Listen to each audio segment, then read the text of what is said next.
Hello everyone, मैं Anita Thakur. Welcome to my YouTube channel. Today we are going to discuss about class 10th political science chapter 5 popular struggles and movements.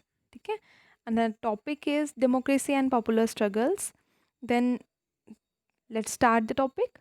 अब जैसे कि यहाँ पर बताया गया है कि दो स्टोरीज़ हम लोगों ने डिस्कस करी, जिसमें हम लोगों ने नेपाल की स्टोरी पढ़ी और बोलिविया की स्टोरी पढ़ी. दोनों जगह पर मूवमेंट्स चलाई गई थी. नेपाल में भी मूवमेंट चलाई गई थी और नेपाल की मूवमेंट जो थी वो इसलिए चलाई गई ताकि डेमोक्रेसी को इस्टेब्लिश करा जा सके. लेकिन बोलिविया में जो मतलब स्ट्रगल चलाई गई उसमें क्या था कि एक डेमोक्रेटिक गवर्नमेंट जो थी वो ऑलरेडी वहाँ पर एग्जिस्ट कर रही थी, लेकिन उन्होंने अपनी गवर्नमेंट से कुछ क्लेम करी थी. ठीक है.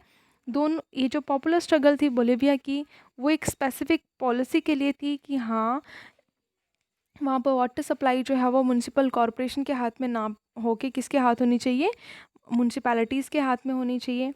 वाइल अगर हम लोग बात करें नेपाल की, तो नेपाल की स्ट्रगल जो इस करी जा रही थी वो किस लिए थी, ताकि कंट्री की पॉलिटिक्स में प्रॉपर एक फाउंडेशन वर्क जो है वो लाया जा सके, मतलब एक प्रॉपर फंक्शनिंग जो है वो लाई जा सके. दोनों जगह पर स्ट्रगल हो रही थी, दोनों जगह पर स्ट्रगल जो थी वो सक्सेसफुल भी हुई, लेकिन उनका इम्पैक्ट जो है वो अलग अलग लेवल्स पे देखने को मिला.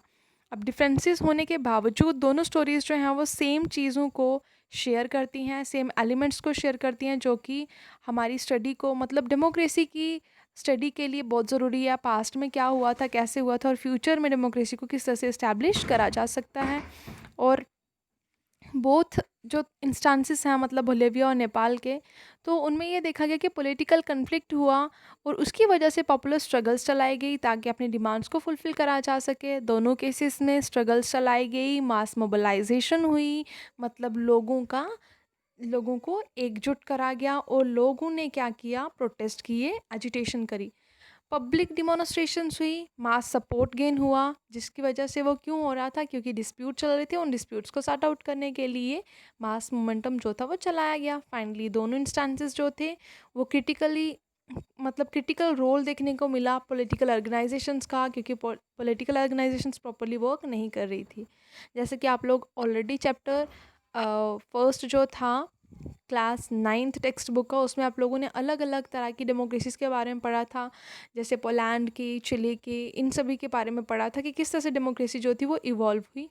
तो चलिए, अब हम लोगों ने बहुत सारी प्लेसेस के बारे में पढ़ लिया, तो अभी हम लोग कुछ कंक्लूजन्स ड्रॉ करेंगे, एपिलॉग जो है वो बना रहे हैं, जिससे हम लोग को ये पता चलेगा कि हाँ, डेमोक्रेसी के लिए क्या क्या चीज़ें जो है वो मोस्ट इम्पॉर्टेंट है. सबसे पहले यहाँ पे बताया गया है, डेमोक्रेसी जो है वो स्ट्रगल से ही इवॉल्व होती है, मतलब डेमोक्रेसी जो है वो पॉपुलर स्ट्रगल से ही एमर्ज होती है, उसका जन्म स्ट्रगल से ही होता है. ठीक है. लेकिन ये मतलब एक और चीज़ पॉसिबल है कि कुछ सिग्निफिकेंट डिसीजंस लिए जाते हैं, और ये क्यों लिए जाते हैं, जस्ट बिकॉज ऑफ कुछ कन्फ्लिक्ट्स जो हैं वो होते हैं, लोग सेटिस्फाई नहीं होते, जिसकी वजह से कुछ डिसीजंस जो हैं वो लेने लिए जाते हैं. लेकिन ऐसा नहीं है कि हाँ, यहाँ पर एक्सेप्शंस है कि आप लोग इस तरह का प्रोटेस्ट नहीं कर सकते हो, अपनी गवर्नेंस के खिलाफ नहीं बोल सकते हो, ऐसा कुछ भी नहीं है. अगर हम लोग डेमोक्रेसी के उस टाइम की कुछ मूवमेंट्स को डिफ़ाइन करें, तो हमें ये पता चलता है कि बहुत सारे कन्फ्लिक्ट्स ऐसे होते हैं, और वो कन्फ्लिक्ट्स किस किस के बीच में होते हैं. ये जो कन्फ्लिक्ट्स होते हैं वो मोस्टली ऐसे ग्रुप्स के बीच में होते हैं जिनके पास पावर होती है, मतलब मिनिस्टर्स, और दूसरे कौन होते हैं जो पावर को गेन करना चाहते हैं, मतलब one is ruling party and another one is opposition party. ये जो मूवमेंट्स होते हैं वो कहाँ से आते हैं, एक पर्टिकुलर कंट्री से, जब कंट्री में ट्रांजिशन हो और ट्रांजिशन को प्रॉपरली वर्किंग में ना लाया जा सके. कहने का मतलब है चेंज हो किया जा सकता है लेकिन चेंज ना करा जाए. ठीक है.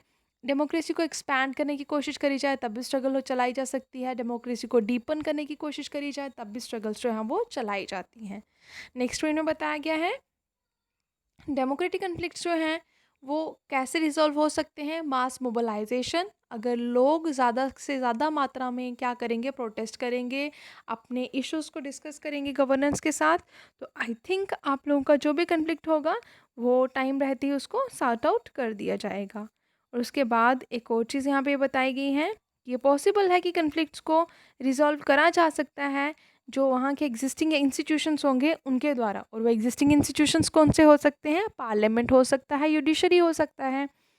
इसका मतलब ये हुआ कि अगर आपके सोसाइटी में कोई भी झगड़ा, कोई भी लड़ाई चल रही है, तो वहाँ का जो भी पंचायत होगी, जो भी सब डिवीज़न होगा, मतलब जिसको हम लोग जज, मतलब जहाँ पर कोर्ट्स वगैरह आ जाते हैं, तो वहाँ तक अगर कोई भी डिसीजन जाता, सॉरी, कोई भी कन्फ्लिक्ट जाता है, तो उसको पूरी तरह से रिजॉल्व करने की कोशिश करी जाएगी, ठीक है।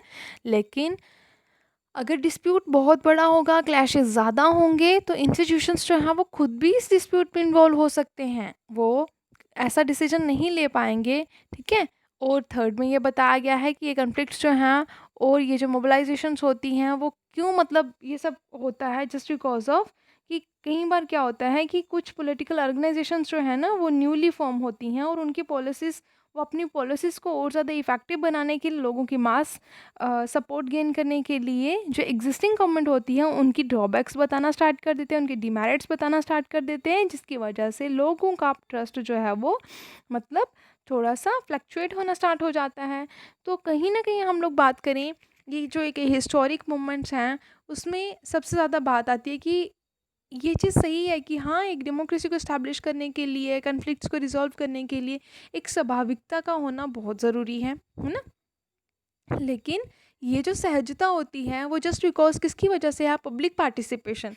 अगर किसी भी गवर्नमेंट में कहीं पर भी पब्लिक की पार्टिसिपेशन हो रही है, मतलब लोग पार्टिसिपेट कर रहे हैं डिसीजन मेकिंग में भी, जितनी प्रोग्रामिंग हो रही है उस प्रोग्रामिंग में लोग पार्टिसिपेट कर रहे हैं, तो ओबियसली जो पॉलिटिक्स होगी, जो सिस्टम होगा, पॉलिटिकल सिस्टम, वो ज़्यादा इफ़ेक्टिव होगा। और इसको इफ़ेक्टिव करने के लिए कौन लोग हेल्प करेंगे, ये पब्लिक हेल्प करेगी जिनने उस गवर्नमेंट को फॉर्म किया है, ठीक है। And the next one is, next यहाँ पर बताया गया बहुत सारी ऐसी एजेंसीज बनाई जाती हैं जो पॉलिटिकल सिस्टम को एक ऑर्गेनाइज्ड वे में चलाती हैं, जो प्रॉपरली रूल्स एंड रेगुलेशंस को फॉर्म करती हैं। और ये जो ग्रुप्स हैं उसमें कौन कौन लोग आते हैं, उसमें पॉलिटिकल पार्टीज़ आती हैं, वेरियस पॉलिटिकल पार्टीज़, है ना। देन उसके बाद प्रेशर ग्रुप्स आते हैं और मूवमेंट ग्रुप्स आते हैं। तो इन्हीं के बारे में हम लोग नेक्स्ट स्टेप, मतलब नेक्स्ट लेक्चर में हम लोग डिस्कस करेंगे। I think it's enough for today. Thanks for listening and may God bless you all.